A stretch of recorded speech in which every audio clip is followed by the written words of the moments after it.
बिस्मिल्लाहिर्रहमानिर्रहीम। अस्सलामु अलैकुम वरहमतुल्लाहि वबरकातुहू। कब्र में सबसे पहला ख्वाब क्या आता है? मोहतरम नाजरीन, अगर दुनिया में, कब्र में और आखिरत में कामयाब होना चाहते हैं, सुखी ज़िंदगी गुजारना चाहते हैं, अपना खात्मा ईमान पर चाहते हैं, अल्लाह और अपने प्यारे रसूल सल्लल्लाहु अलैहि वसल्लम के सामने सुरखरू होना चाहते हैं, तो हमेशा अल्लाह से हिदायत की दुआ मांगते रहा करें। जानते हो हिदायत मांगने का फ़ायदा क्या होगा? अल्लाह पाक फरमाता है कि जो इंसान मुझसे सेहत मांगता है, मेरी मर्ज़ी में उसे सेहत दूँ या ना दूँ। अल्लाह पाक फरमाता है कि जो इंसान मुझसे रिज़्क मांगता है, मेरी मर्ज़ी में उसे दूँ या ना दूँ। अल्लाह पाक फरमाता है कि जो इंसान मुझसे औलाद मांगता है, मेरी मर्ज़ी में उसे औलाद दूँ या ना दूँ। लेकिन अल्लाह ताला फरमाता है कि जो इंसान मुझसे हिदायत मांगेगा, मैं ज़रूर उसे हिदायत दूंगा। मोहतरम नाजरीन, जब हिदायत मिल जाएगी, दुनिया के मामलात भी ठीक हो जाएंगे, कब्र के मामलात भी ठीक हो जाएंगे और आखिरत भी संवर जाएगी। हज़रत मोहम्मद बिन अफजल रहमतुल्लाह अलैह का कौल है कि जब मैयत कब्र में रखी जाती है, तो नमाज उसके दाएं तरफ और ज़कात बाएं तरफ, सदका और खैरात सामने, सब्र उसके दोनों पहलुओं में खड़े हो जाते हैं। फिर सब्र उन तमाम नेक आमाल को मुखातिब करके कहता है, तुम सब उस मैयत की हिमायत करो। अगर तुम्हारी मोहब्बत गालिब रहे और तुम उस मैयत को अजाब से बचा सको तो बेहतर है, वरना मैं तन्हा काफ़ी हूँ। इस मैयत के लिए ढाल हो जाऊंगा और अल्लाह के फजल से हर किस्म के अजाब को हटा दूंगा। मोहतरम नाजरीन, एक हदीस है जिसका मफहूम कुछ इस तरह है कि रसूलुल्लाह सल्लल्लाहु अलैहि वसल्लम ने इरशाद फरमाया, मौत के बाद मोमिन को सबसे पहला अजर ये मिलता है कि उसके जनाजा में शामिल होने वाले तमाम लोगों की मग़फ़िरत कर दी जाती है। रसूलुल्लाह सल्लल्लाहु अलैहि वसल्लम ने इरशाद फरमाया, सबसे ज़्यादा अल्लाह ताला की रहमत बंदे को उस वक्त ज़रूरत होती है जिस वक्त उसे कब्र में दफन किया जाता है। आखिरत का पहला इंसाफ कब्र में होगा और उसमें शरीफ और गैर शरीफ का कोई फ़र्क नहीं, सबको उस मंजिल से गुजरना होगा। मोहतरम नाजरीन, जब भी किसी इंसान की मौत वाक़ई होती है, तो शुरू में उस मुर्दा इंसान को ये एहसास नहीं होता कि वो मर चुका है। वो खुद को मौत का ख्वाब देखता हुआ महसूस करता है। वो खुद को रोता, नहाता, कब्र पर उतरता हुआ देखता है और हमेशा ख्वाब देखने का तासुर रखता है। जब वो ज़मीन पर ढेर हो जाता है, फिर वो चीखता है, लेकिन कोई उसकी चीख नहीं सुनता। जब हर कोई मुंतशिर हो जाता है और ज़मीन के अंदर तन्हा रह जाता है, अल्लाह की तरफ अल्लाह की रूह को बहाल कर देता है, वो आंखें खोलता है और अपने बुरे ख्वाब से जागता है। पहले तो वो खुश और शुक्रगुजार होता है कि वो जिस मरहला से गुजर रहा था, वो सिर्फ एक डरावना ख्वाब था और अब वो अपनी नींद से बेदार हो रहा है।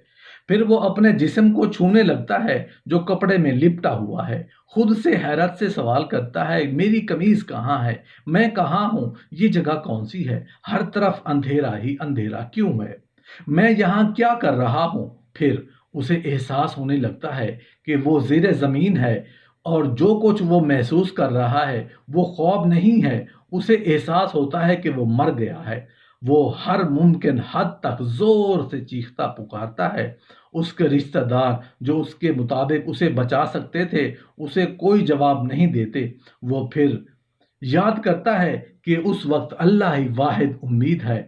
वो उसके लिए रोता है और उससे माफ़ी मांगते हुए उससे इल्तिजा करता है कि या अल्लाह मुझे माफ़ कर दे। वो एक नाकाबिल यकीन खौफ से चीखता है जो उसने अपनी ज़िंदगी के दौरान पहले कभी महसूस नहीं किया था।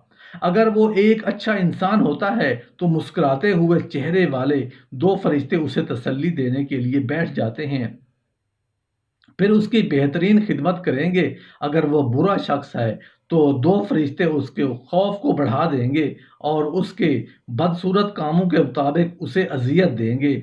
दुनिया और आखिरत के बाद एक और आलम है जिसको आलम बरज़ख कहते हैं। मरने के बाद और क़यामत से पहले तमाम जिन्नो इंस की अरवाह हस्बे मरातिब इस दुनिया में रहना होता है और रूह कहीं और भी हो जिस्म के साथ उसका ताल्लुक रहता है।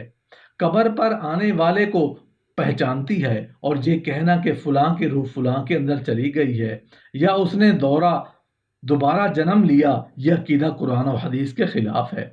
हदीस शरीफ में है कि जब मुसलमान मरता है तो उसकी राह खोल दी जाती है कि जहां से चाहे।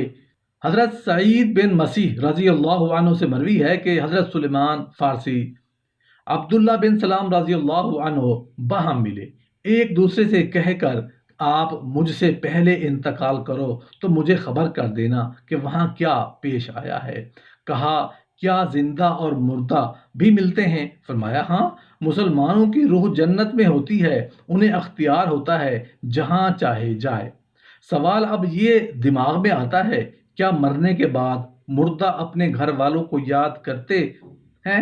देखें, जब किसी इंसान का इंतकाल हो जाता है तो वो मरने वाला शख्स को ये मालूम होता है कि वो हम दुनिया से मुंतकिल होकर इस दुनिया यानी आलम बरज़ख में आ गए हैं, और उसको ये सारी चीज़ें याद होती हैं कि हमारा घर है, मकान है, रिश्तेदार हैं, अजीज़ व अकारिब हैं, और हमारी फैमिली है, और बहन भाई हैं, और हमारी एक फैमिली है। यहाँ तक कि जब उस मुर्दे की रूह निकल जाती है, जब उसको दफनाया जाता है, तो फिर उस वक्त वो मुर्दा अपनी आंखों से सारी चीज़ें देख भी रहा होता है, यानी कि उसकी जो रूह होती है वो उन सारी चीज़ों को देख रही होती है, और उसको ये पता होता है कि अब हमें कफन पहनाया जा रहा है और अब हमारे जनाजे को उठाया जा रहा है। लिहाजा नेक बंदा तो यहाँ तक कहता है कि जब उसके जनाजे को लोग उठाते हैं तो वो कहता है कि ऐ लोगों, जल्दी मुझे लेकर कब्रिस्तान की तरफ चलो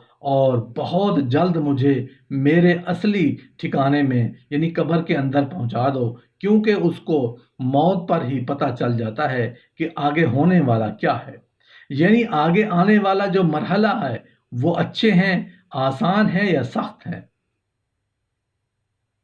उसे पहले से महसूस हो जाता है, क्योंकि रूह निकलते वक्त की जो सख्ती होती है मुर्दा उसे महसूस कर चुका होता है। जो मोमिन बंदा कहता है कि मुझे जल्दी लेकर चलो और मुझे कब्र के अंदर उतार दो, मेरे असली ठिकाने तक पहुंचा दो, क्योंकि आका अलैहिस्सलाम ने इरशाद फरमाया, दुनिया मोमिन की कैद खाना है और काफरत के लिए जन्नत है, और जो गुनाह का फासिक फाजिर बेनमाजी इंसान होता है वो चीख चीख कर ये कहने की कोशिश करता है कि ऐ लोगों, तुम मुझे कहाँ लेकर जा रहे हो? मैंने अपने बच्चों के लिए बहुत सा ज़्यादा कमाया और उनके लिए घर मकान बनाया, और अब तुम हमें हमारे घर से निकाल कर अंधेरी कब्र कोठरी के अंदर कहाँ डाले जा रहे हो? उसे बहुत घबराहट हो रही होती है, तो वो अपने ज़ुबान हाल से कहने की कोशिश करता है कि उसे, ऐ लोगों, मुझे मत लेकर जाओ। बहरहाल उसको जवाब जब कब्र के अंदर रख दिया जाता है तो उसको ये पता होता है कि अब हम कब्र के अंदर हैं। जब कोई इंसान अपने किसी मुर्दे की कब्र पर जाता है तो वो मुर्दा उस कब्र पे आने वाले को पहचान भी लेता है कि ये हमारा फलां शख्स है। अगर बाप कब्र के अंदर है तो वो पहचान लेता है कि हमारी कब्र पे आया हुआ है और हमारा बेटा है, हमारा भाई है, हमारा रिश्तेदार है। लेकिन अगर वो अपने गुनाहों की वजह से सजाएं भुगत रहा होता है कब्र में, तो फिर वो पहचान कर भी उसका कोई तवज्जो और ध्यान उसकी तरफ नहीं होती।